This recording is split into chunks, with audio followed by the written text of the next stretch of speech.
ഞാൻ ജനിച്ച നാട്, ഞാൻ ഇഷ്ടപ്പെട്ട പരീക്ഷ എഴുതി കയറിയ സർവീസ്, ജോലി, ഞാനെന്തിനാണ് മറ്റുള്ളവരുടെ സൗകര്യത്തിന് ഇവിടുന്ന് ഓടുന്നത്? It is my job. ഞാൻ ഇവിടെ തന്നെ ഉണ്ടാവും. ഇനിയും 10-25 കൊല്ലം ഇവിടെ തന്നെ ഉണ്ടാവും, സഹിക്കേണ്ടി വരും. ഇവിടെ എനിക്കൊന്ന് പുറത്തുനിന്ന് നോക്കുമ്പോൾ എന്തോ കഷ്ടപ്പാടുമായിട്ട് ഇവൻ അങ്ങ് ഡസ് പഠിച്ച് seems to be some misconception. എനിക്ക് മനസ്സിലാവും. ഞാൻ ഇവിടെ സുഖമായിട്ടിരിക്കുന്നത് നിങ്ങൾക്കൊന്നും സഹിക്കുന്നില്ല അല്ലേ?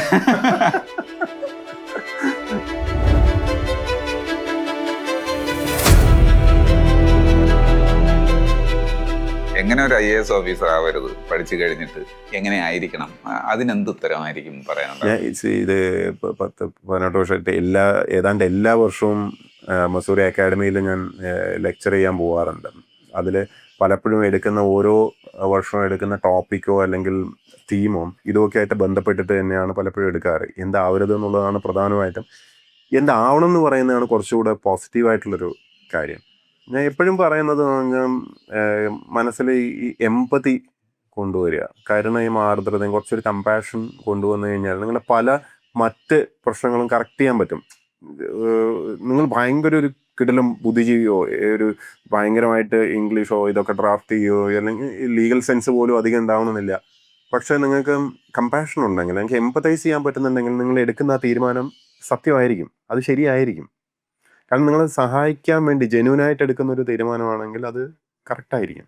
അതേസമയം നിങ്ങൾ ഈ ഒരു നെഗറ്റിവിറ്റി മനസ്സിൽ വെച്ചുകൊണ്ട് ആൾക്കാരെ ഉപദ്രവിക്കലും, ഇങ്ങനെ ഞാൻ പണി കൊടുക്കാൻ പോകുന്നവരുടെ ലിസ്റ്റ് വെച്ചിട്ടൊക്കെ നടക്കുന്ന ഇത്തരം ആൾക്കാരുടെ ഉള്ളിൽ ഉള്ള ടോക്സിസിറ്റി ഇത് വമിക്കും. ഇത് ഒരു എന്താ പറയുക, ചീഞ്ഞ നാറെന്ന് പറഞ്ഞ മാതിരിയാണ്. എവിടെ ചെന്നാലും ഇത്തരം തീരുമാനങ്ങളെ അവർക്ക് എടുക്കാൻ സാധിക്കുള്ളൂ. അതൊരു സൈക്കോളജിക്കൽ പ്രോബ്ലം കൂടെയാണ്. അതാവാതിരിക്കുക. നിങ്ങളൊരു ഹെൽത്തി മൈൻഡ് കൊണ്ട് നടക്കും. ഹെൽത്തി മൈൻഡ് കൊണ്ട് നടന്നാൽ തന്നെ ബാക്കി പ്രശ്നങ്ങളെല്ലാം തീരും എന്നാണ് ഞാൻ പലപ്പോഴും പറയാറ്. കാരണം നിങ്ങൾ എന്തെങ്കിലും ഒരു സൈക്കോളജിക്കൽ അല്ലെങ്കിൽ സൈക്കാട്രിക് ഒരു ഡീവിയേഷൻ വരുമ്പോഴാണ് നിങ്ങളിൽ എന്തെങ്കിലും ഒരു ക്രിമിനൽ ടെൻഡൻസി ആയാലും അല്ലെങ്കിൽ ഒരു സാഡിസ്റ്റിക് ഇതൊക്കെ പുറത്തു വരുന്നത്. അത് വരാതിരിക്കണമെങ്കിൽ നിങ്ങൾ ആദ്യം ഒരു ഒബ്സർവേഷൻ വേണം. അവനവനെ ഒബ്സർവ് ചെയ്യണം. അവനവൻ എന്താണ് ചെയ്യുന്നത്, എങ്ങോട്ടാണ് പോകുന്നത്, എന്തിനാണ് ആൾക്കാരെ പ്രീതിപ്പെടുത്താൻ വേണ്ടി അമിതമായിട്ട് നിങ്ങൾ പെരുമാറുന്നുണ്ടോ, അല്ലെങ്കിൽ നിങ്ങൾ അഭിരമിക്കുന്നത് എന്തിലാണ്, എക്സ്റ്റേണൽ വാലിഡേഷന് വേണ്ടി ഒരു പരിധിക്കപ്പുറം നിങ്ങൾ അഭിരമിക്കുന്നുണ്ടോ, ഇതൊക്കെ നമ്മൾ ശ്രദ്ധിക്കണം. അത് കറക്റ്റീവ് മെഷേഴ്സായിട്ട് നമുക്ക് തന്നെ അഡോപ്റ്റ് ചെയ്യാൻ പറ്റും. നമ്മുടെ സ്വഭാവം പെർഫെക്റ്റ് ആവുന്നല്ല ഞാൻ പറയുന്നത്, മനസ്സിലായി. പക്ഷെ യു കീപ്പ് ഓൺ ഗ്രോയിങ് അല്ലേ, എപ്പോഴും ഒരു you are work in progress.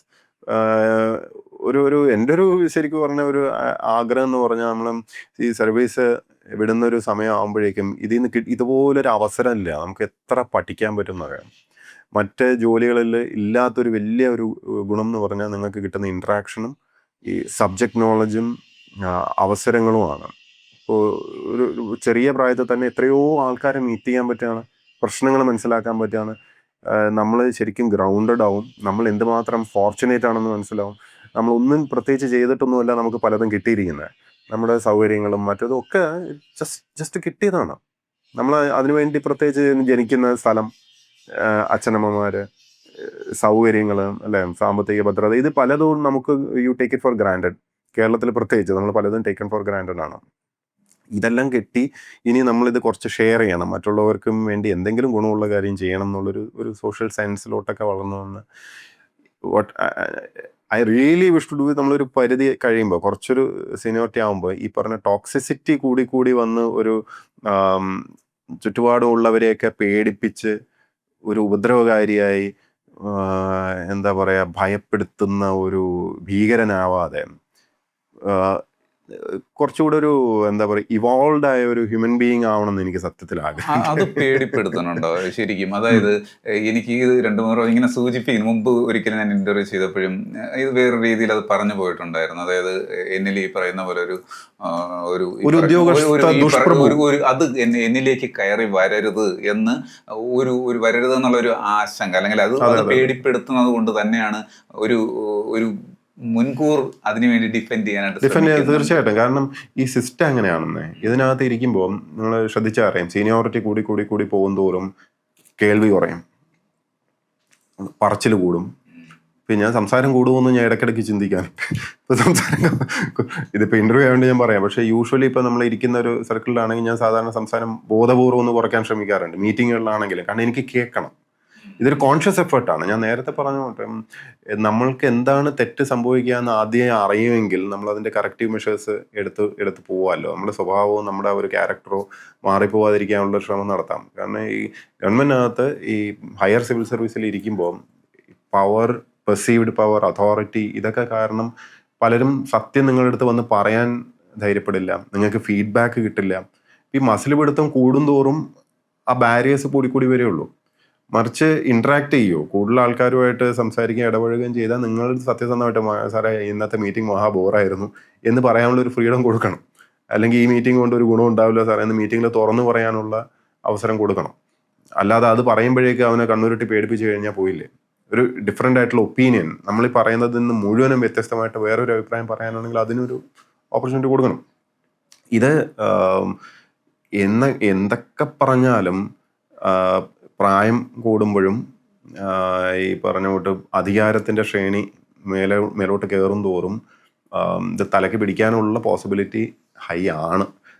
അപ്പോൾ കോൺഷ്യസ് ആയിട്ടുള്ളൊരു എഫേർട്ട് ഇട്ടില്ലെങ്കിൽ നിങ്ങൾ ഗ്രൗണ്ടഡ് ആയി നിൽക്കാൻ പറ്റില്ല. നിങ്ങളോട് വളരെ ഇറവറൻ്റ് ആയിട്ട് തന്നെ സംസാരിക്കാനുള്ള ചുറ്റുപാടും സൗഹൃദങ്ങളും കൂടെ വളരെ ഇമ്പോർട്ടൻ്റ് ആണ്. ഇപ്പോൾ സൗഹൃദങ്ങൾ, ഇപ്പം എൻ്റെ സൗഹൃദം എന്ന് പറഞ്ഞാൽ സിവിൽ സർവീസുകാർ വളരെ കമ്മി, വളരെ ബോധപൂർവം അവരുമായിട്ടുള്ള ഇൻട്രാക്ഷൻ കുറച്ച് പേരുണ്ട്, ഇല്ലയെന്ന് ഞാൻ പറയുന്നില്ല. പക്ഷേ എല്ലാ ദിവസവും ഈ സിവിൽ സർവീസുകാരുടെ പാർട്ടി ഡിന്നറിനൊന്നും ഞാൻ പോകാറുമില്ല. അതൊക്കെ ഉണ്ട്. ആ ഒരു സർക്കിളിൽ വളരെ സന്തോഷകരമായിട്ട് ജീവിക്കുന്ന ഒരു സിസ്റ്റം ഉണ്ട് കേട്ടോ. അത് മോശമാണെന്നൊന്നല്ല ഞാൻ പറയുന്നത്, പക്ഷെ എൻ്റെ ഭാഗമല്ലേ പറയാൻ പറ്റുള്ളൂ.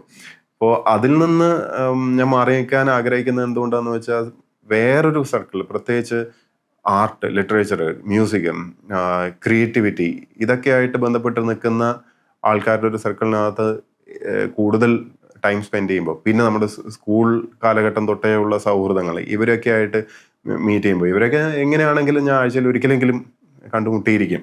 എങ്ങനെയാണെങ്കിലും ഇത് നമ്മളെ ലൈവായിട്ട് വെക്കും, ചുറ്റുപാടുള്ള കാര്യങ്ങളുമായിട്ടുള്ള റിയൽ ലൈഫിൽ വെക്കും. ഇല്ലെങ്കിൽ സിവിൽ സർവീസുകാരുടെ ഒരു വലിയ ശാപം എന്ന് പറഞ്ഞാൽ ദന്തഗോപുരത്തിൽ ജീവിച്ചിട്ട് അവരുടേതായ ഒരു കോളനിയൊക്കെ ഉണ്ട്.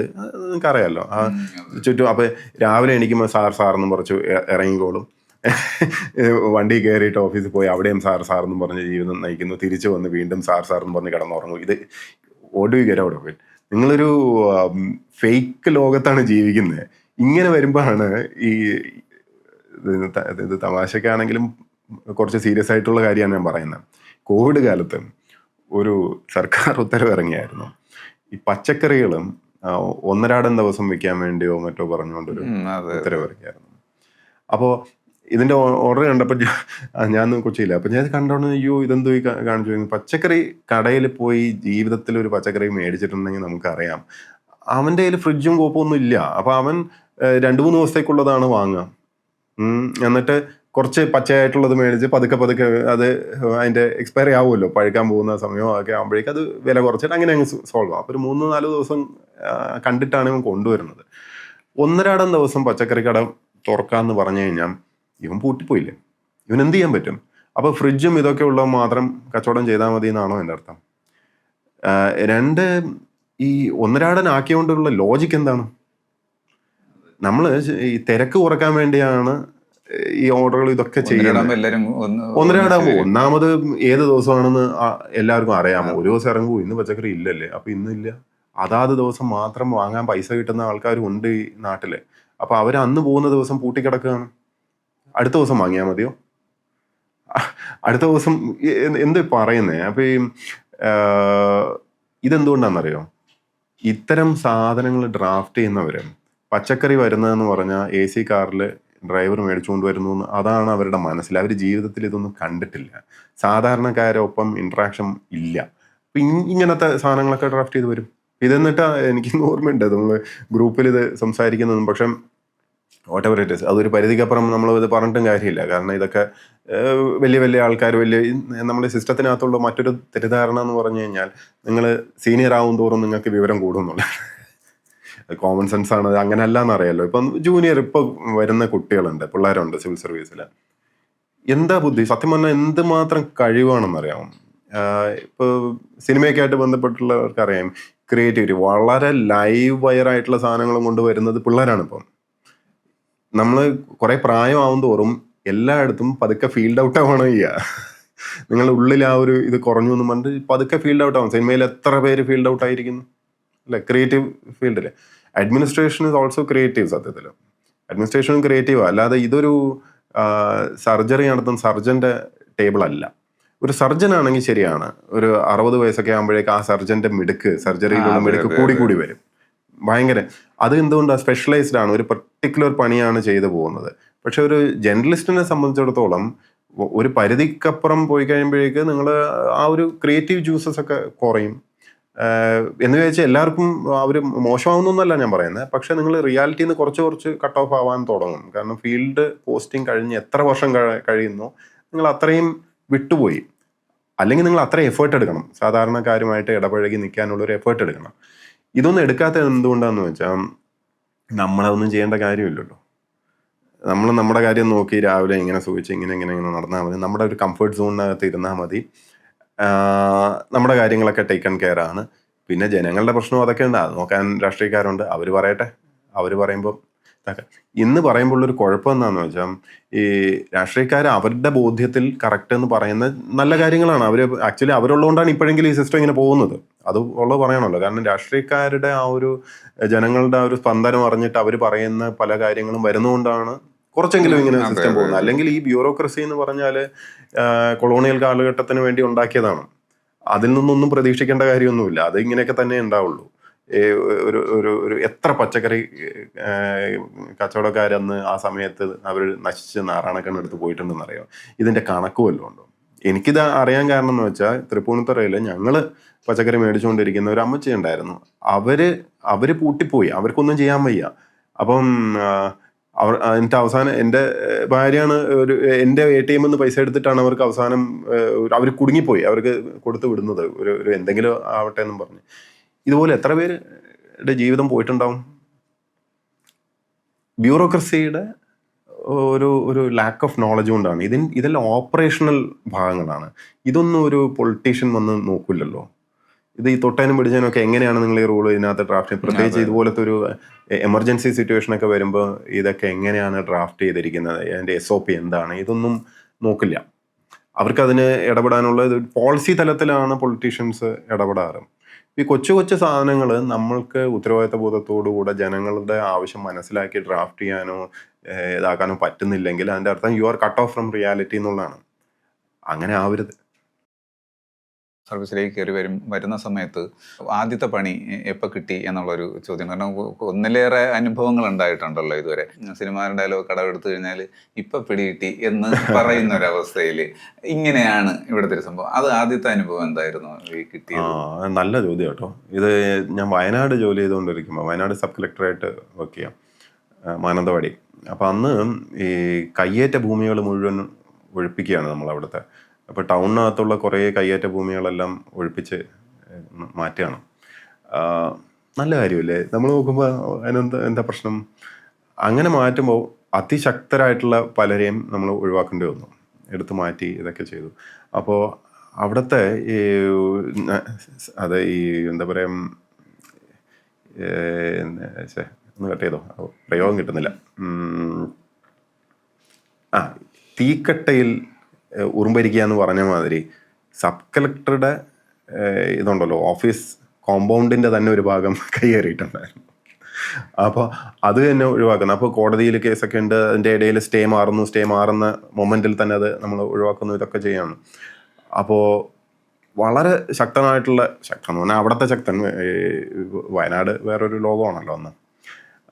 അപ്പോൾ വ്യാപാരികളുടെ വലിയ അസോസിയേഷനും അതും ഇതൊക്കെ ഉണ്ട്. ഇവർ അങ്ങ് തുടങ്ങുകയാണ് നമുക്കെതിരെ വൻ ക്യാമ്പയിനും. എല്ലാ ദിവസവും അവിടെ പരാതി ഇവിടെ പരാതി, മറ്റേത് കോടതികൾ എല്ലായിടത്തും. അന്ന് ഞാൻ നമ്മൾ ശരിയായ ഒരു കാര്യം ചെയ്ത് കഴിയുമ്പോൾ ഒരുത്തരും നമ്മളൊപ്പം ഇല്ലേ എന്നുള്ളൊരു ഷോക്കിംഗ് റിയാലിറ്റി അന്ന് എല്ലാ ആൾക്കാരും. എന്നിട്ട് അവിടെ സർവകക്ഷി യോഗം വരെ കൂടി എന്നെ മാറ്റണം. എന്തിന്? കയ്യേറ്റ ഭൂമി ഒഴിവാക്കിയെന്ന്. അതുപോലെ അവിടെ ഒരു ഇല്ലീഗലായിട്ടൊരു വലിയ തണ്ണീർത്തടം കൺവേർട്ട് ചെയ്തിട്ട് ഒരു ബിസിനസ്സുകാരന് വേണ്ടി ചെയ്യാനുള്ള പരിപാടിയുണ്ട്. അന്ന് ഈ നിയമമൊക്കെ വന്നിട്ടേ ഉള്ളൂ, തണ്ണീർത്തട സംരക്ഷണ നിയമമൊക്കെ. അപ്പോൾ അന്ന് ഞാൻ എടുത്ത സ്റ്റാൻഡ് എന്ന് പറഞ്ഞാൽ ഇയാൾക്ക് വേണ്ടി ഒരു എക്സംഷൻ ചെയ്യാൻ നിയമത്തിൽ പ്രൊവിഷനൊന്നുമില്ല. മാത്രമല്ല അപ്പുറം ഇപ്പുറമൊക്കെ സാധാരണക്കാരൻ ഒരു ചെറിയ എന്തെങ്കിലും സംരംഭത്തിന് വേണ്ടി വരുമ്പം അവന് പെർമിഷൻ കൊടുക്കുന്നുമില്ല. ഇത് പലർക്കും ഈ നിയമത്തിൻ്റെ ഇത് നൂലാമാലകൾ അറിയാഞ്ഞിട്ടാണ്. ഇപ്പോൾ എനിക്കിന്ന് ഓർമ്മയുണ്ട്, അവിടെ ഒരാൾ ഗൾഫിൽ നിന്ന് മടങ്ങി വന്ന അയാൾ ഒരു പഞ്ചർ ഒട്ടിക്കുന്ന ചെറിയ സെറ്റപ്പ് എന്തെങ്കിലും ചെയ്യാൻ വേണ്ടിയാണ് വരുന്നത്. ഗൾഫിൽ പോയിട്ട് രക്ഷപ്പെടാത്തൊരു പാവമാണ്. അപ്പോൾ ഈ പഞ്ചർ ഒട്ടിക്കുക എന്ന് പറഞ്ഞാൽ നമുക്കറിയാം, ഒരു ചെറിയ കട വേണം, അവിടെ കറണ്ട് കണക്ഷൻ വേണം, ഇതൊക്കെ വേണം. അയാളുടെ കയ്യിൽ ചെറിയൊരു തുണ്ട് ഭൂമിയേ ഉള്ളൂ. ഇതിൻ്റെ മുൻഭാഗം ഫ്രണ്ടിൽ റോഡിനോട് ചേർന്നിട്ടുള്ള ഭാഗം കരയാണ്. പക്ഷേ പഞ്ചായത്ത് പറഞ്ഞു ഇത്ര ദൂരം വിടണം. അപ്പോൾ അത് പോയി. പിറകിലുള്ളത് ടെക്നിക്കലി വയലാണ്. അപ്പോൾ അവിടെ കൊടുക്കാനും പറ്റില്ല, അത് കൺവേർട്ട് ചെയ്യാൻ പെർമിഷനും ഇല്ല, അങ്ങനെ ഇങ്ങനെ എന്നൊക്കെ പറഞ്ഞ്. അപ്പോൾ അവസാനം വിദഗ്ധന്മാർ പറയുകയാണ്, ഒരു കാര്യം ചെയ്യും, പഞ്ചർ ഒട്ടിക്കുന്നതൊന്നും ചെയ്യാൻ പറ്റില്ല, വേണമെങ്കിൽ നീ വീട് വെച്ചോ. വീട് വെച്ചിട്ട് വീട് വെക്കാൻ പോയിട്ട് വരുമാന മാർഗ്ഗമില്ല, വീട് വെക്കാൻ വേണമെങ്കിൽ പെർമിഷൻ തരാമെന്ന്. അപ്പോൾ ഒന്ന് ആലോചിക്കും, നമ്മളിതൊക്കെ ഡ്രാഫ്റ്റ് ചെയ്ത് ഇതൊക്കെ ചെയ്യുന്ന സമയത്ത് ഉപജീവനത്തെക്കാട്ടിലും നമ്മൾ വീടിനാണ് പ്രാധാന്യം കൊടുക്കുക. വീട് വെക്കാൻ, സ്വന്തമായിട്ട് വീട് വെക്കാൻ. നമ്മൾ ബോംബെയിലൊക്കെ ഉണ്ടല്ലോ, ആൾക്കാർ ജനിച്ചു വീഴുന്നത് വാടക വീട്ടിൽ, ജീവിക്കുന്നത് അവിടെ, മരിക്കുന്നത് അവിടെ, എല്ലാം വീടിനെ ഒരു പരിധിക്കപ്പുറം അവരതിനെ കാണുന്നില്ല. ഉപജീവനമാണ് പ്രധാനം. നമ്മളിവിടെ ഉപജീവനത്തെക്കാട്ടിലും വീട്, സ്വന്തമായിട്ടൊരു വീട്, സ്വന്തമായിട്ടുള്ളൊരു വീട്, കടമെടുത്തിട്ടാണെങ്കിലും വീട്, ഇത് ഒരു ആഗ്രഹമാണ് യഥാർത്ഥത്തിൽ. ആവശ്യത്തെക്കാട്ടിലും ആഗ്രഹമാണ്. ആവശ്യം ഉപജീവനമാണ്, വരുമാനമാണ്, ജീവിതമാണ്. അപ്പോൾ ഞാൻ പറഞ്ഞു വന്നതെന്ന് വെച്ചാൽ, ഇതിന് പെർമിഷൻ കൊടുക്കാൻ പറ്റാത്ത നാട്ടിൽ ഞാൻ ഒരു വലിയ കമേഴ്ഷ്യൽ സ്ഥാപനം, ഒരു കോടീശ്വരൻ, അയാൾക്കൊരു സ്ഥാപനം കൂടെ വേണം, അതിനു വേണ്ടി ഞാൻ എങ്ങനെ പെർമിഷൻ കൊടുക്കും? അപ്പം ഇതൊക്കെ അന്ന് അവിടെ വലിയ അടിയായി. അന്ന് ഒരു പരിധിക്കപ്പുറം ഈ ഹിറ്റിംഗ് ബിലോ ദ ബെൽറ്റ് എന്നൊക്കെ പറയില്ല, നമ്മളെ വ്യക്തിപരമായിട്ടും നമ്മൾ ഈവൻ നമ്മൾ ഓഫീസിൽ വരുന്ന വഴിയിൽ നമ്മൾ അടിക്കാൻ ആളെ നിർത്താൻ അങ്ങനെ വരെയൊക്കെ. ഇത് വയനാടാണ് അന്ന്, ഈ പറഞ്ഞ മീഡിയം, സോഷ്യൽ മീഡിയ ഒന്നും അവിടെ ഇത് മാത്രം ഇല്ല. ഇത് വീട്ടിലൊക്കെ ഇന്ന് ഫസ്റ്റ് ടൈം അല്ലേ ഇതൊക്കെ വരുന്നത്. അപ്പം വീട്ടിൽ വൈഫൊക്കെ ആകെ വറീഡായി. പോകുന്ന ഒരു ചെറിയൊരു ഒറ്റപ്പെട്ടൊരു റോഡുണ്ട് ഒരു ഭാഗം, അവിടെ പ്രശ്നം ഉണ്ടാവുന്നൊരു ദിവസം ഇങ്ങനെ പറയുന്നത്, അങ്ങനെ ഇങ്ങനെയൊക്കെ നടക്കുക. ഞാൻ തിരുവനന്തപുരത്ത് വന്നപ്പോൾ വളരെ സീനിയർ ഒരു ഓഫീസറെ കണ്ടിട്ട് ആരും ഒന്നും ഒരു അഡ്വൈസോ ഗൈഡൻസോ ഒന്നും തരുന്നില്ല. അപ്പോൾ ഇദ്ദേഹത്തെ കണ്ടപ്പോൾ ഞാൻ സാറിൻ്റെ അടുത്ത് പറഞ്ഞു, സാർ ഇങ്ങനെയൊക്കെയാണ്. അപ്പം അദ്ദേഹം ഇത് കേട്ടിട്ട് എൻ്റെ അടുത്ത് പറഞ്ഞു, പക്ഷെ എന്നാൽ 2 വഴിയുണ്ട്. ഒന്ന്, ഈ പറഞ്ഞ വ്യക്തിയും ഇവരുടെ സംഘടനയുടെ ഏറ്റവും മുകളിലുള്ളവരെയൊക്കെ ഞാൻ വിളിച്ച് വേണമെങ്കിൽ സംസാരിക്കാം. അദ്ദേഹം വളരെ സീനിയർ ലെവലിലുള്ളതാണ്, ഞാൻ വിളിച്ച് സംസാരിക്കാം, അതൊരു സെറ്റിൽമെൻറ്റിലേക്ക് നമുക്ക് കൊണ്ടുപോകാം. അതൊന്ന്. 2 എന്ന് പറഞ്ഞാൽ ഇത് പോടാ എന്ന് പറഞ്ഞിട്ട് ഫൈറ്റ് ചെയ്യാം. ഇതിൽ ഏതെടുക്കുന്നു അതനുസരിച്ചിരിക്കും നിൻ്റെ ഐഡൻറ്റിറ്റി, നിൻ്റെ ക്യാരക്ടർ. ഇനി ഇവിടെ തുടർന്ന് ഈ സർവീസിൽ ഇവിടെ എത്ര കാലം ഉണ്ടാവും, അത്രയും കാലം നിന്നെ മനസ്സിലാക്കുന്നത് അത് വെച്ചിട്ടായിരിക്കും. അപ്പോൾ ഏതാ വേണ്ടതെന്ന് പറ, അതുപോലെ ചെയ്യാമെന്ന് പറഞ്ഞു. അപ്പോൾ ഇത് അവിടെ തന്നെ കുറച്ച് നേരം ഞാൻ ആലോചിച്ചിട്ട് ഞാൻ സാറിന് തോന്നി, സാറേ ഞാൻ ഫൈറ്റ് ചെയ്തോളാം സാറാന്ന് പറഞ്ഞു. അപ്പോൾ എന്നിട്ട് അദ്ദേഹം എൻ്റെ അടുത്ത് പറഞ്ഞു, ഞാനും ഇങ്ങനെയാണ് ചെയ്തിട്ടുള്ളത്, അതുകൊണ്ടാണ് ഞാൻ ഇത് പറഞ്ഞത്, നീ ഫൈറ്റ് ചെയ്യും, അത് എന്നിട്ട് നമുക്ക് നോക്കാമല്ലോ എന്ന് പറഞ്ഞു. അതങ്ങ് വിട്ടു. അദ്ദേഹം റിട്ടയർ ചെയ്ത് പോയി. പിന്നീട് ഫൈറ്റ് ചെയ്ത് ഒരു വഴിക്ക് അതൊക്കെ അങ്ങ് നടക്കും. ഈ അവിടെ കൊടുത്ത ഫുൾ വ്യാജ കേസുകളും മറ്റേതും മറിച്ചൊക്കെ ഉണ്ടല്ലോ, അതിൽ അവസാനത്തത് ഞാൻ ഇതിൽ പ്രത്യേകിച്ച് എഫേർട്ടൊന്നും എടുക്കേണ്ടിയും വന്നിട്ടില്ല. അതൊക്കെ അങ്ങനെ നടന്നു പോകുന്നു, നമ്മൾ ഫോളോ ചെയ്യുന്നുമില്ല. കോഴിക്കോട് കളക്ടറായിരിക്കുമ്പോഴാണ് ഒരു ദിവസം ഒരു തപാലിലൊരു കത്ത് വരുന്നത്. ഈ അവസാനത്തെ വ്യാജ പരാതിയും തള്ളിക്കൊണ്ട് ലോകായുക്ത എന്നുള്ളൊരു ഉത്തരവും കൂടെ വന്നു. അന്ന് ഞാൻ ഇപ്പോൾ അത് എവിടെയോ കിടപ്പുണ്ട്. എന്ന് ഞാൻ നേരെ ആലോചിച്ചു പോയി, പകരം ഈ ഇവന്മാരുമായിട്ടുള്ള സെറ്റിൽമെൻറ്റും ചർച്ചയൊക്കെ ആയിട്ട് പോയിരുന്നെങ്കിൽ ഞാൻ ഇന്നത്തെ ഞാനല്ല. ഇതിലെനിക്ക് അഹങ്കാരം ഇത് വെച്ചാൽ ഞാൻ പറയുന്നതല്ല, ഐ എം താങ്ക്ഫുൾ. എനിക്ക് അങ്ങനെ റൈറ്റ്ഫുൾ ആയിട്ടുള്ള ഒരുപക്ഷെ അദ്ദേഹത്തിന്റെ ഒരു വാക്കായിരുന്നു ആ ഒരു ഏത് വേണം എന്ന് പറയുന്ന ഒരു, അല്ലെങ്കിൽ നമുക്കൊരു കൺഫ്യൂഷൻ ഉണ്ട്, നമ്മൾ എന്ത് വേണമെന്ന് നമുക്കൊരു ക്ലാരിറ്റി ഇല്ലല്ലോ. ഇത്രയും ഇപ്പോഴും പ്രതികരിച്ച് നിൽക്കുന്ന ഒരു വ്യക്തിയാണല്ലോ. ഇപ്പോഴും അദ്ദേഹത്തെ വല്ല ബന്ധപ്പെടാറ്? പിന്നെ ഞാൻ അദ്ദേഹത്തിന് പേര് പറയണ്ടെന്ന് വെച്ചിട്ട് പറയുന്നില്ലെന്നേ ഉള്ളൂ. ഇപ്പോഴും ബന്ധപ്പെടാറുണ്ട്. അദ്ദേഹം വളരെ പ്രശസ്തനും വളരെ എന്താ പറയുക ആദരണീയനുമായിട്ടുള്ള ഒരു ഓഫീസറാണ്, റിട്ടയർഡ് ഓഫീസറാണ്. ഇപ്പോഴത്തെ ഈ വിഷയമൊക്കെ ആയിട്ട് ബന്ധപ്പെട്ടിട്ടും അദ്ദേഹം എൻ്റെ അടുത്ത് പറഞ്ഞിട്ടുണ്ട്, നീ ചെയ്യുന്നത് കറക്റ്റാണ്, ഇതുവരെ ചെയ്യാൻ ആരും ധൈര്യപ്പെട്ടിട്ടില്ലെന്നേ ഉള്ളൂ. എത്രയോ പേര് ഈ വിഷയം സംസാരിച്ചിട്ടുള്ളതാണ്, പുള്ളിയെടുത്ത് തന്നെ സംസാരിച്ചിട്ടുള്ളതാണ്. അദ്ദേഹവും ഈ വ്യക്തിയായിട്ടൊക്കെ ഒരുമിച്ച് വർക്ക് ചെയ്തിട്ടുമുണ്ട്. അപ്പം ഹിനോസ് സംഭവങ്ങളൊക്കെ നന്നായിട്ട് അറിയാവുന്ന ആൾ തന്നെയാണ്. അപ്പം ഇത് ആരെങ്കിലും ഇതിന് ധൈര്യപ്പെട്ടത് നല്ലതെന്നുള്ള രീതിയിലാണ് അദ്ദേഹം എൻ്റെ അടുത്ത് പറഞ്ഞത്. ഇങ്ങനെ തന്നെ പോവും ഞാൻ എന്ന് പറയുന്നൊരു നിലപാടോടുകൂടി തന്നെയാണ് പ്രശാന്ത് IAS എന്ന് പറയുന്ന ഒരു വ്യക്തിയുടെ മുന്നോട്ടുള്ളൊരു യാത്ര എന്ന് പറയാൻ പറ്റും. ഈ സിവിൽ സർവീസിനകത്ത് ഇനിയും എനിക്ക് ഒരു പക്ഷേ ഒരു 10-25 വർഷത്തെ കാലാവധി ഉണ്ട്. അപ്പോൾ ഏത് മേഖല എന്തെന്നൊക്കെ പറഞ്ഞാൽ എല്ലാം ടച്ച് ചെയ്യാനുള്ള സമയവും സാവകാശവും സൗകര്യവും ഉണ്ട്. നമുക്ക് വെപ്രാളവും ടെൻഷൻ്റെ ഒന്നും ആവശ്യമൊന്നുമില്ല. പ്രത്യേകിച്ച് സർവീസിൽ ജോയിൻ ചെയ്ത സമയത്തൊക്കെ ഭയങ്കര ഷോർട്ടേജ് ആയിരുന്നു ഉദ്യോഗസ്ഥർക്ക്. അപ്പോൾ അതുകൊണ്ട് ഒരു സമയത്ത് തന്നെ 5-10 ചാർജൊക്കെ കൈകാര്യം ചെയ്തിട്ട് നമുക്ക് കുറേ ഒരു എക്സ്പോഷർ കിട്ടിയിട്ടുണ്ട്. അതുകൊണ്ട് ഇന്നത് വേണം അത് വേണമെന്ന് അങ്ങനെയൊന്നും എനിക്ക് ഒരിക്കലും ഇൻട്രസ്റ്റ് തോന്നിയിട്ടുമില്ല. ഏത് പോസ്റ്റാണെങ്കിലും അവിടെ ഒരു കോൺട്രിബ്യൂട്ട് ചെയ്യാനൊരു സ്പേസ് ഉണ്ട് എന്ന് വിശ്വസിക്കുന്ന ആളും കൂടാണ് ഞാൻ. നമ്മൾ പ്രതീക്ഷിക്കാത്ത എന്തെങ്കിലും അവിടെ ഉണ്ടാവും. നമ്മൾ ഇപ്പോൾ ജനങ്ങൾക്ക് ഉപകാരമുള്ള എന്ത് ചെയ്യാമെന്നോ അങ്ങനെ നമ്മളതിന് തലേന്ന് പോയിക്കേണ്ട കാര്യമൊന്നുമില്ല. It will come to you, നിങ്ങളുടെ മുമ്പ് തന്നെ ഉണ്ടാവും. ഇപ്പോൾ ഈ 5 ചാർജിൻ്റെ സമയം പറഞ്ഞപ്പോൾ പണ്ട് ബെവ്കോൻ്റെ ചാർജ് ഉണ്ടായിരുന്നു. അതൊരു ഒരാഴ്ചത്തേക്കെങ്കിലും ഹോൾഡ് ചെയ്യൂ, നല്ലൊരാളെ കണ്ടെത്തി. കാരണം അത് വളരെ ട്രിക്കിയാണല്ലോ. അപ്പോൾ അഴിമതിയൊന്നും ഇല്ലാത്തൊരു നല്ല ഓഫീസറെ കണ്ടെത്താനുണ്ട്. അതുകൊണ്ട് ഒരാഴ്ചത്തേക്കെങ്കിലും ഹോൾഡ് ചെയ്യൂ എന്ന് പറഞ്ഞാൽ അവസാനം 1 കൊല്ലം ഹോൾഡ് ചെയ്യേണ്ടി വന്നതാണ്. അപ്പം അന്ന് ബെവ്കോൽ എന്ത് ചെയ്യാനാണ്, ജനങ്ങൾക്ക് ഉപകാരമുള്ള എന്ത് ചെയ്യാനാണ് എന്നാണ് നമ്മൾ വിചാരിക്കുക. പക്ഷെ അന്ന് ചെയ്ത പലതും എനിക്ക് ഇന്നും ആലോചിക്കുമ്പോൾ അതിന് ഞാൻ ഹാപ്പിയാണ്. ഒന്നും സാധാരണ അന്ന് ഈ ക്യൂ നിന്നിട്ട് ആൾക്കാർ വളരെ വളരെ എന്താ പറയുക വൃത്തികേട്. എനിക്കന്ന് KTDC ടൂറിസത്തിൻ്റെ ചാർജും കൂടെ ഉണ്ട്. അപ്പോൾ അന്ന് ടൂറിസത്തിൻ്റെ പെർസ്പെക്റ്റീവ് നിന്ന് നോക്കുമ്പം ഇത് വളരെ മോശമാണ്. അപ്പോൾ അന്നാണ് നമ്മൾ ഈ ഇത് തുടങ്ങുന്നത്, എന്താ പറയുക, സൂപ്പർ മാർക്കറ്റ് ശൈലിയിൽ ഹൈ വാല്യൂ ഇത് വെച്ചുകൊണ്ടുള്ള ഒരു AC സെറ്റപ്പ്. ഞാൻ എൻ്റെ പ്യുവർ ബിസിനസ് ആംഗിളിലാണ് ചെയ്തത്. കാരണം ആകെ 2 സ്റ്റാഫിനെ വെച്ചാൽ മതി, ബാക്കി CCTVയും ബില്ലിങ്ങും മാത്രമേ ഉള്ളൂ. പ്രീമിയമാണ് എല്ലാം വയ്ക്കുന്നത്. അപ്പോൾ പ്രീമിയം വയ്ക്കുമ്പോൾ കമ്പനിക്ക് ലാഭമാണ്. ഇല്ലെങ്കിൽ ഈ പ്രീമിയം വിറ്റ് പോവില്ല. കൗണ്ടറിൽ ഇരിക്കുന്ന ആൾ അയാൾക്ക് കൂടുതൽ കമ്മീഷൻ സിസ്റ്റം ഒക്കെ ഉണ്ട് ഇതിനകത്ത്, ഇത് മനസ്സിലാക്കണം. പക്ഷേ അപ്പോൾ അതൊക്കെ ഓഫ് ദ റെക്കോർഡാണ്. അപ്പോൾ അവർ പുഷ് ചെയ്യുന്ന സാധനം മാത്രമേ പോവുള്ളൂ. ക്യൂ നിൽക്കുന്ന ആൾക്ക് അവിടെ തർക്കിക്കാൻ പറ്റില്ലല്ലോ. അതുപോലെ അന്ന് ബാലൻസ് കൊടുക്കുന്ന ഇതൊക്കെ പ്രശ്നം ഉണ്ടായിരുന്നു. നിങ്ങൾ പൈസ എന്താണോ കൊടുക്കുന്നത് അതങ്ങ് എടുക്കും, ചില്ലറ ബാക്കിയില്ല എന്ന് പറയും. അവിടെ POS മെഷീൻസ് എന്ന് കൊണ്ടുവരുന്നത്. അപ്പോൾ ഈ അവിടെ പോലും ചെയ്യാൻ ഉണ്ട്. അതുപോലെ KTDCയിൽ അന്ന് നഷ്ടത്തില്ല. അന്ന് കുറച്ച് ബിയർ പാർലറുകൾ തുടങ്ങി, ടൂറിസം ആംഗിളിൽ കുറച്ച് ഇത് ചെയ്തതും ഒക്കെ അന്ന് അപ്പുറം ഇപ്പുറമൊക്കെ ചാർജ് ഉള്ളതുകൊണ്ടാണ്.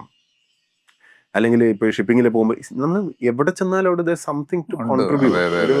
ഒന്നും ചെയ്യാനില്ലാത്തൊരു സ്ഥലമോ അങ്ങനെയൊന്നുമില്ല. പക്ഷെ പേഴ്സണലി സ്പീക്കിംഗ് എനിക്ക് ഇഷ്ടം സോഷ്യൽ സെക്ടറാണ്. സോഷ്യൽ സെക്ടർ എല്ലാവർക്കും വലിയ ഇഷ്ടമുള്ളൊരു ഏരിയ അല്ല, പക്ഷെ എനിക്കിഷ്ടം സോഷ്യൽ സെക്ടറാണ്. എസ്പെഷ്യലി ഈ old age homes, children home, അങ്ങനത്തെ ഇത്, പിന്നെ മെൻ്റൽ ഹെൽത്ത് ഏരിയ, ഇതൊക്കെ കുറച്ച് ഇൻട്രസ്റ്റ് ഉള്ളൊരു ഏരിയയാണ്. ഹെൽത്ത് ഇപ്പം ഇതിലൊക്കെ ഏതെങ്കിലും കാലത്ത് എന്തെങ്കിലുമൊക്കെ അവിടെ നമ്മൾ സമയമാകുമ്പോൾ അവിടെ ചെയ്യാമെന്നല്ലാതെ ഇന്നതിപ്പോൾ ചെയ്യണം അങ്ങനെയൊന്നും വലിയ ഇതൊന്നുമില്ല. അഗ്രികൾച്ചർ ഇറ്റ്സെൽഫ് അവിടെ എന്തൊക്കെ ചെയ്യാൻ കിടക്കുന്നു. നമ്മളിപ്പോഴും കൈയും കാലവും കെട്ടിയിട്ട് ഇരിക്കുകയാണ്. ശരിക്കും പോളിസി തലത്തിൽ കുറേ മാറ്റങ്ങൾ വന്നു കഴിഞ്ഞാൽ അഗ്രികൾച്ചർ ശരിക്കും ആലോചിച്ച് നോക്കും. കേരളത്തിൽ ഏറ്റവും കൂടുതൽ ഭൂമി നമ്മൾ എസ്റ്റേറ്റുകളുടെ കീഴിൽ റബ്ബറും ചായയും കോഫി ഇതൊക്കെയാണ് വെച്ചുകൊണ്ടിരിക്കുന്നത്. കേരളത്തിൻ്റെ ഈ ആഗ്രോ ക്ലൈമാറ്റിക് സോൺ എന്ന് പറഞ്ഞു കഴിഞ്ഞാൽ ശരിക്കും ഫ്രൂട്ട്സും ഈ വെജിറ്റബിൾസും ഈ എക്സോട്ടിക് ഫ്രൂട്ട്സിനൊക്കെ ഏറ്റവും ബെസ്റ്റാണ്. ബെറീസ് ഇതിൻ്റെയൊക്കെ അക്രോസ് ദ സീസൺ കൃഷി ചെയ്യാൻ പറ്റുന്നൊരു സ്ഥലമാണ്. നമ്മളിവിടെ ഇതുപോലും ചെയ്യുന്നുണ്ടോ? ഇപ്പോൾ കഷ്ടപ്പാടുമായിട്ട് കുറച്ച് റംബുട്ടാനും അതും ഇതൊക്കെ കുറച്ച് ചെയ്തു വരുന്നത് ചെറുകിട രീതിയിൽ. നമ്മളുടെ നിയമങ്ങൾ ഓരോ സമയത്തിന് വേണ്ടി ഉണ്ടാക്കുന്നതാണ്. നമ്മൾ ഈ ഭൂപരിഷ്കരണ നിയമം കൊണ്ടുവന്നപ്പോൾ ലാൻഡ് സീലിംഗ് കൊണ്ടുവന്നു. അപ്പോൾ ലാൻഡ് സീലിങ്ങിൻ്റെ ഭാഗമായിട്ട് അതിൽ നിന്ന് പ്ലാന്റേഷൻ എക്സംപ്റ്റ് ചെയ്തു, പ്ലാന്റേഷൻ ഒഴിവാക്കി. പല കാരണങ്ങളൊന്നാണ്. പ്ലാന്റേഷൻ ഒഴിവാക്കിയിട്ട് പറഞ്ഞു അതിൽ 5 ക്രോപ്പുകൾ മാത്രം അനുവദിക്കും. ഈ റബ്ബർ, തേയില, കാപ്പി, കാർഡമം, പിന്നെ ഏതാ സിനിമ, അങ്ങനെ ആകെ 5 ഇതിൽ 85 കൊക്കോയും കൂടെ ഉൾപ്പെടുത്തി. അപ്പം അങ്ങനെ ഈ 6 ക്രോപ്സ് മാത്രമേ സാധിക്കുള്ളൂ. ഈ 6 ക്രോപ്സിന് എന്തെങ്കിലും ദിവ്യത്വം ഉണ്ടോ? എന്തെങ്കിലും പ്രത്യേകത ഉണ്ടോ? ഒന്ന് ആലോചിച്ച് നോക്കൂ. റബ്ബറിനെ കാട്ടിലും റംബുട്ടാനും വല്ല കുഴപ്പമുണ്ടോ? യഥാർത്ഥത്തിൽ മോണോക്രോപ്പ് വളരെ അൺസയൻറ്റിഫിക് ആണ്, വളരെ അൺസയൻറ്റിഫിക്. ശരിക്കും ഇന്റർ ക്രോപ്പും ഒരു മിക്സ്ഡ് ആയിട്ടുള്ള ക്രോപ്പിംഗ് പാറ്റേൺ ഒക്കെയാണ് ഇപ്പം സയൻറ്റിഫിക്കലി സപ്പോർട്ട് ചെയ്യപ്പെടുന്നത്. ഇപ്പോൾ ഈ പ്ലാവ് ഇതെല്ലാം തന്നെ ഇപ്പോൾ റബ്ബറൊക്കെ ഇപ്പോൾ കൃഷി ചെയ്താൽ ഒരു 10 ഏക്കർ റബ്ബർ ഉണ്ടെങ്കിൽ നിങ്ങൾക്ക് അതിനകത്ത് നിന്ന് കിട്ടുന്ന വരുമാനം, ഞാൻ പലരോട് സംസാരിക്കുമ്പോൾ 10 ലക്ഷം അല്ല 2 ലക്ഷം പോലും ഒരു വർഷം കിട്ടുന്നില്ല. കാരണം റബ്ബർ വെട്ടാനും അതിനൊക്കെ തന്നെ ചിലവ് അത്രയുണ്ട്. ഒരു 10 ഏക്കർ റബ്ബർ ഹോൾഡ് ചെയ്തിട്ട് നിങ്ങൾ 2 ലക്ഷം വരുമാനം ഉണ്ടാക്കുകയാണെങ്കിൽ, എല്ലാം കഴിച്ച് അത്രയാണ് കിട്ടുന്നതെങ്കിൽ, പ്രോഫിറ്റ് എങ്കിൽ വറുത്തല്ല. അതേസമയം പ്ലാവ് നിങ്ങൾ നട്ടാൽ, വെറുതെ പ്ലാവ് വേണം, പ്ലാവിന് എന്ത് മെയിൻ്റനൻസ് നിങ്ങൾക്ക് അറിയാം, വളരെ പരിമിതമാണ്. ഇപ്പോൾ വിയറ്റ്നാം മെർലി പോലുള്ള പല വെറൈറ്റീസ് ഉണ്ട്, വളരെ പെട്ടെന്ന് വരുന്നതും ഒക്കെ ഉണ്ട്. പ്ലാവ് വെച്ചാൽ 10 ഏക്കർ പ്ലാവ് വയ്ക്കുകയാണെങ്കിൽ 25 ലക്ഷമാണ് വരുമാനം. ചക്കയ്ക്ക് അത്രയും ഡിമാൻഡുണ്ട്. ഇത് ചക്ക നമ്മൾ ഇത് ഇന്റർക്രോപ്പുകൾ പലതും ചെയ്യാൻ പറ്റും. റംബൂട്ടാനാവാം, ഡ്രാഗൺ ഫ്രൂട്ട് ആവാം, ഇങ്ങനെ കുറേ ഓപ്ഷൻസ് ഉണ്ട്. നമ്മളുടെ ഈ എസ്റ്റേറ്റുകളിലൊക്കെ ലോക്കായി കിടക്കുന്ന ഭൂമിയുടെ ചെറിയൊരു അംശമെങ്കിലും ഓപ്പൺ അപ്പ് ചെയ്യാൻ പറ്റിയ, അല്ലെങ്കിൽ 6 ഫ്രൂട്ടുകൾക്ക് പകരം ഒരു 10 ആക്കി കഴിഞ്ഞാൽ, 6 ക്രോപ്പുകൾക്ക് പകരം ഒരു 10 ആക്കി കഴിഞ്ഞാൽ, ഒന്ന് ആലോചിക്കൂ കേരളത്തിൽ എന്തുമാത്രം പണമായിരിക്കും ഒഴുകുക എന്നാണ്. These are policy level intervention. ഇതിനെപ്പറ്റി ചർച്ച നടക്കേണ്ടതുണ്ട്, ഇതിനെപ്പറ്റി ആൾക്കാർ ഡിസ്കസ് ചെയ്യേണ്ടത്. അഗ്രികൾച്ചർ എന്ന് പറഞ്ഞു കഴിഞ്ഞാൽ ടോട്ടലി ടാക്സ് ഫ്രീ ആണെന്നും കൂടെ ആലോചിക്കണം. അപ്പോൾ മലയാളികൾക്ക് ഏറ്റവും കൂടുതൽ പണം കയ്യിൽ കിട്ടാൻ പറ്റുന്ന ഒരു അവസരമാണ്.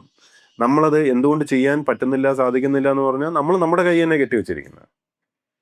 ഒരു ഞാൻ എൻ്റെ ഒരു പ്രൊജക്ഷനും ഇതൊക്കെ ഒന്ന് ചെയ്തു നോക്കിയായിരുന്നു. നോക്കുമ്പം വളരെ ചെറുതായിട്ട് ഒരു 5-10% പേരെങ്കിലും ഈ ഫ്രൂട്ട്സിലോട്ട് ഇതിലോട്ടും ഷിഫ്റ്റ് ചെയ്യാൻ സാധിക്കുകയാണെങ്കിൽ, നമ്മളിപ്പോൾ അപ്പഡ വഴിയൊക്കെ ടൈപ്പ് ചെയ്ത് എക്സ്പോർട്ടും എല്ലാം ടൈപ്പ് ചെയ്ത് കൊടുക്കാനുള്ള ഇതെല്ലാം ചെയ്തിട്ടുണ്ട്. നമ്മൾ അഗ്രികൾച്ചർ ബിസിനസ്സിന് വേണ്ടി ക്യാപ്കോ എന്ന് പറഞ്ഞ ഒരു കമ്പനി തന്നെ ക്രിയേറ്റ് ചെയ്തിട്ടുണ്ട്. തരിശായി കിടക്കുന്ന 1 ലക്ഷത്തോളം ഭൂമി എടുത്ത് കൃഷിയിലേക്ക് കൊണ്ടുവരാൻ വേണ്ടി നവോത്ഥാൻ എന്ന് പറഞ്ഞൊരു പ്രോജക്റ്റ് കൊണ്ടുവന്നിട്ടുണ്ട്. അത് ഗവൺമെൻറ് ഭൂമി തന്നെയാണ്, അത് കർഷകർക്ക് കൊടുക്കുന്നത്. അതിൻ്റെ ഫസ്റ്റ് ഫേസ് തുടങ്ങിക്കഴിഞ്ഞു. ഇതിൽ നിന്ന് നമ്മളൊരു 10-20% എങ്കിലും യൂട്ടിലൈസേഷനിലേക്ക് പോവുകയാണെങ്കിൽ പോലും 50,000 ആണ് ഇത് റവന്യൂ ഒറ്റയടിക്ക് വരാൻ പോകുന്നത്. ജസ്റ്റ് ഇത് പ്രൈമറി ഔട്ട്പുട്ട് മാത്രം. അതിൽ നിന്ന് പ്രോസസ്സിങ്ങും മറ്റൊക്കെ വേറെ ഒരു ലോകമാണ്. ഈ സാധ്യതകളുടെ ഒരു റിപ്പോർട്ട് പിന്നെ താങ്കൾ ഇങ്ങനെ സർക്കാരിന്റെ മുമ്പിൽ ഒരു കൊടുക്കാൻ അങ്ങനെ ഒരു ശ്രമം? അല്ല, ഇതെല്ലാം കൊടുത്തിട്ടില്ല. ഇത് ഞാൻ ഇതിപ്പോ നവോത്ഥാന്റെ ഭാഗമായിട്ട് പ്രോജക്ട് റിപ്പോർട്ട് സമർപ്പിച്ചപ്പോൾ ഇതെല്ലാം അതിനകത്ത് ഉൾപ്പെടുത്തി തന്നെയാണ് കൊടുത്തിരിക്കുന്നത്. പിന്നെ നമ്മുടെ വകുപ്പ് തലത്തിൽ ഇപ്പൊ APC ഡോക്ടർ B അശോക്, അദ്ദേഹത്തിന്റെ നേതൃത്വത്തിൽ നമ്മൾ ഇതിന്റെയൊക്കെ ഒരു ക്യാപ്കോ എന്ന് പറഞ്ഞ കമ്പനി ഉണ്ടാക്കി അതിൽ ഇത്തരം ഡീറ്റെയിലിംഗ് ഒക്കെ കൊടുത്തിട്ടുണ്ട്. How this can be practically converted. അപ്പഡേ ആയിട്ടുള്ള മീറ്റിങ്ങുകൾ നടത്തിയിട്ടുള്ളതാണ്. മിനിസ്റ്റർ ഇതിൽ വളരെ കീനായിട്ട് ഇൻട്രസ്റ്റ് എടുത്തിട്ടുള്ളതാണ്. പ്രസാദ് സാർ, അദ്ദേഹം വളരെ കീനാണ് ഇതിനകത്ത്. അപ്പൊ ഇത് ഒരു കാർഷിക വിപ്ലവം എന്നൊക്കെ പറഞ്ഞു കഴിഞ്ഞാൽ നമ്മുടെ മനസ്സിൽ ക്ലീഷേ കുറേ സംഭവങ്ങളുണ്ട്. ഈ പുഞ്ച വയല് കൊയ്യാൻ എന്നൊക്കെ പറഞ്ഞ അത് മാത്രമല്ല കൃഷി എന്ന് പറഞ്ഞു കഴിഞ്ഞാൽ ഒരു മോഡേൺ അഗ്രികൾച്ചർ ടെക്നോളജി നന്നായിട്ട് ഉപയോഗിച്ചിട്ടുള്ള സയൻറ്റിഫിക് ആയിട്ടുള്ള കൃഷിയാണ്. അതിനെ ബിസിനസ്സായി കണ്ടിട്ടും കൂടെ ഉള്ളൊരു കൃഷിയാണ്. ബിസിനസ്സായി കാണുക എന്ന് പറയാൻ കാരണം എന്ന് വെച്ചാൽ സബ്സിസ്റ്റൻസ് ഫാമിംഗ് ഉണ്ടല്ലോ, സബ്സിസ്റ്റൻസ് ഫാമിംഗ് ചെയ്തിട്ടാണ് എല്ലാവരും നഷ്ടമാണെന്ന് പറയുന്നത്. സബ്സിസ്റ്റൻസ് ഫാമിംഗ് എന്ന് പറഞ്ഞു കഴിഞ്ഞാൽ അവനവൻ്റെ നിലനിൽപ്പിന് വേണ്ടി മാത്രമുള്ള കുറച്ച് ക്രോപ്സും കുറച്ച് ഇതൊക്കെ ആയിട്ട് ഹോം സ്റ്റെഡും ഒക്കെ ആയിട്ട് ഇങ്ങനെ അങ്ങ് പോകുന്നതാണ്. അപ്പം ഈ കൃഷിയിൽ നിന്ന് എന്ത് പൈസ കിട്ടി, എൻ്റെ വീട്ടിൽ നിന്ന് എന്ത് പൈസ കിട്ടി, അവിടെ എന്ത് ചിലവായി, ഇവിടെ ഇതൊന്നും ഒരു കണക്കില്ല, എല്ലാം മിക്സ്ഡ് ആണ്. ഒരു അക്കൗണ്ടിങ് പോലും സത്യത്തിൽ ഉണ്ടാവില്ല. എന്ന് മാത്രമല്ല പുതിയതൊന്നും ട്രൈ ഔട്ട് ചെയ്യില്ല. കാരണം നമ്മൾ ചെയ്തുകൊണ്ടിരിക്കുന്നത് അതങ്ങനെ ചെയ്തുകൊണ്ട് പോകുന്നു. പ്രൈമറി ഇൻകം ചിലപ്പോൾ കൃഷിയിൽ നിന്നായിരിക്കുകയില്ല, വേറെ എന്തെങ്കിലും വരുമാന മാർഗം ഉണ്ടാവും. പണ്ടങ്ങനെയാണല്ലോ, ഭൂമി കൈവശമുള്ളവൻ കുറച്ച് വേറെ എന്തെങ്കിലുമൊക്കെ ഉണ്ടാവും, പഠിച്ച് വേറെ വഴിക്കൊക്കെ പോയിട്ടുണ്ടാകും, കൃഷി പേരിന് എന്നുള്ളത്. അപ്പോൾ കൂടുതൽ ഇമ്പ്രൂവ് ചെയ്യില്ല. നിങ്ങൾക്ക് എറണാകുളം സിറ്റിയുടെ നടുക്ക് ഒരു 10-20 സെൻറ്റ് ഉണ്ടെന്ന് വിചാരിച്ചോ. ആ 20 സെൻറ്റിൽ നിങ്ങൾ എന്ത് കെട്ടിടമായിരിക്കും വെക്കുക?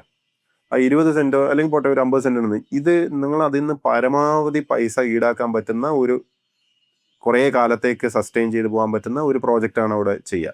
അല്ലാതെ അവിടെ ഒരു ഒറ്റ നില കെട്ടിടം ഉണ്ടാക്കിയിട്ട് അവിടെ എന്താ പറയുക ഒരു ചായക്കട ഇടുക അല്ല ചെയ്യുക, അല്ലേ?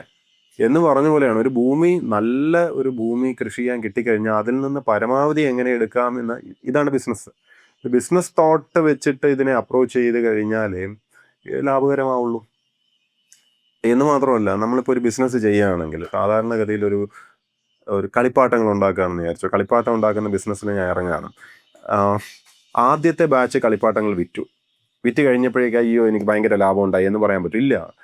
ഇൻവെസ്റ്റ്മെന്റ് ഒക്കെ ഉണ്ടല്ലോ. അപ്പോൾ ഇതിന് തിരിച്ചാ പൈസ പിടിക്കണം എന്നുണ്ടെങ്കിൽ എത്രയോ ബാച്ച് വിൽപ്പന നടക്കണം. ചിലപ്പോൾ 3-ാമത്തെ വർഷമൊക്കെ ആയിരിക്കും ബ്രേക്ക് ഈവൺ ആവുന്നത്. പിന്നീടാണ് പ്രോഫിറ്റ് കിട്ടി തുടങ്ങുന്നത്. കൃഷിയുടെ ഒരു പ്രത്യേകത എന്ന് പറഞ്ഞാൽ ആദ്യത്തെ ബാച്ച് ഉണ്ടല്ലോ, ഫസ്റ്റ് ബാച്ചാണ് ആദ്യത്തെ വിളവെടുപ്പ്. ആദ്യത്തെ വിളവെടുപ്പിൽ തന്നെ പ്രോഫിറ്റ് ഉണ്ട്. അത് കിട്ടാതാവുമ്പോൾ തന്നെ ഇട്ടേച്ച് പോവുകയും ചെയ്യും ആൾക്കാർ.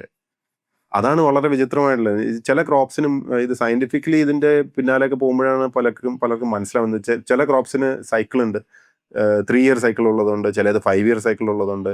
അപ്പം അത് മനസ്സിലാക്കിയിട്ട് ക്രോപ്പുകൾ മാത്രം ഇന്റർ ക്രോപ്പ് എങ്ങനെ റിസ്ക് ഹെഡ്ജ് ചെയ്യാം, എല്ലാം കൂടെ ഒരു ഇതിനകത്ത് കൊണ്ടിടാതെ എങ്ങനെ വ്യത്യസ്തമായിട്ടുള്ള പോർട്ട്ഫോളിയോ ക്രിയേറ്റ് ചെയ്യാം. സ്റ്റോക്ക് മാർക്കറ്റിൽ ഇൻവെസ്റ്റ് ചെയ്യുന്ന പോലെയാണ്. എല്ലാം കൊണ്ട് ഒരു ഷെയറിനകത്ത് ഇടരുത്. ഇതൊക്കെ സാധിക്കണം എന്നുണ്ടെങ്കിൽ വളരെ ചെറുകിട കർഷകനാവാതെ ഒന്ന് വൈഡൻ ചെയ്യാൻ പറ്റണം. വൈഡൻ ചെയ്യണമെന്നുണ്ടെങ്കിൽ ഭൂമി കുറച്ചുകൂടെ വേണം. അപ്പോൾ ഭൂമി കുറച്ചുകൂടെ വേണമെന്നുണ്ടെങ്കിൽ നമ്മളിവിടെ ഭൂപരിഷ്കരണ നിയമപ്രകാരം കൺട്രോൾസ് ഉണ്ടല്ലോ, അതിനപ്പുറം പോയിട്ട് എങ്ങനെ സയന്റിഫിക്കലി ലീഗലി ചെയ്യാൻ പറ്റുന്നുള്ളതാണ്. അതിനാണ് നമ്മൾ സഹകാരി സിസ്റ്റം, ഒരു SLA, കൃഷിയെ സർവീസായിട്ട് കണ്ടുകൊണ്ടുള്ളൊരു എഗ്രിമെന്റ് കൊണ്ടുവന്ന് കൂടുതൽ ഭൂമി എടുത്ത് കൃഷി ചെയ്യാൻ പറ്റുന്ന ഒരു സിസ്റ്റവും അതൊക്കെ കൊണ്ടുവന്നിട്ടുണ്ട്. ഇതൊക്കെയാണ് പ്രയോറിറ്റി ആയിട്ട് യഥാർത്ഥത്തിൽ വരേണ്ടതെന്നാണ് എൻ്റെ വിനീതമായ അഭിപ്രായം. കാരണം അല്ലെങ്കിൽ you are missing the bus. ഇത്രയും പൊട്ടൻഷ്യലും ഓപ്പർച്യൂണിറ്റിയും കൃഷിയിൽ നിൽക്കുകയാണ്. ഈ പറയുന്ന കിട്ടുന്ന വരുമാനം മുഴുവൻ ടാക്സ് ഫ്രീ ആണെന്നുള്ളത് ആലോചിക്കണം. ബാക്കി നിങ്ങൾ എന്ത് ചെയ്ത് കഴിഞ്ഞാലും ഇൻകം ടാക്സ് കൊടുക്കണം. ഇവിടെ ഇൻകം ടാക്സ് ഇല്ല. അത് എന്തൊരു ഓപ്പർച്യൂണിറ്റി ആണെന്ന് ആലോചിക്കൂ. സ്ട്രൈറ്റ് അവേ 10-30% നിങ്ങൾക്ക് കിട്ടുകയാണ്. And subsidy, huge subsidy. ഈ കൃഷിയുടെ ഈവൻ ഇൻഷുറൻസ് 95% ഗവൺമെൻറ് അടയ്ക്കുക, 5% നിങ്ങൾ അടയ്ക്കേണ്ടത്.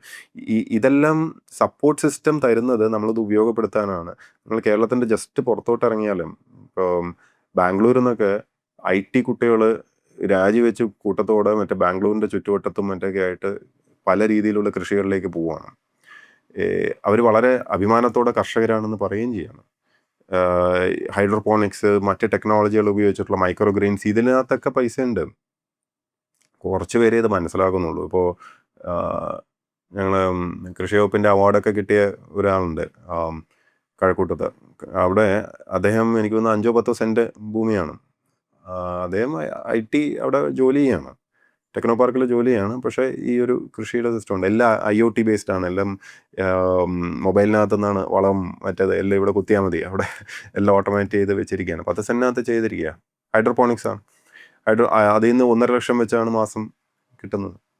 ഹൈഡ്രോപോണിക്സ് ഒക്കെ വലിയ സാധ്യതയാണ്. ഈ മൈക്രോ ഗ്രെയിൻസ് ഇതിൻ്റെ ഓഫ് കോഴ്സ് കേരളത്തിൽ എക്സ്പോർട്ട്, ദുബായ് മാത്രം എക്സ്പോർട്ട് ടാർഗറ്റ് പിടിച്ചാൽ പോലും നമുക്ക് കൊടുത്ത് തീരില്ല.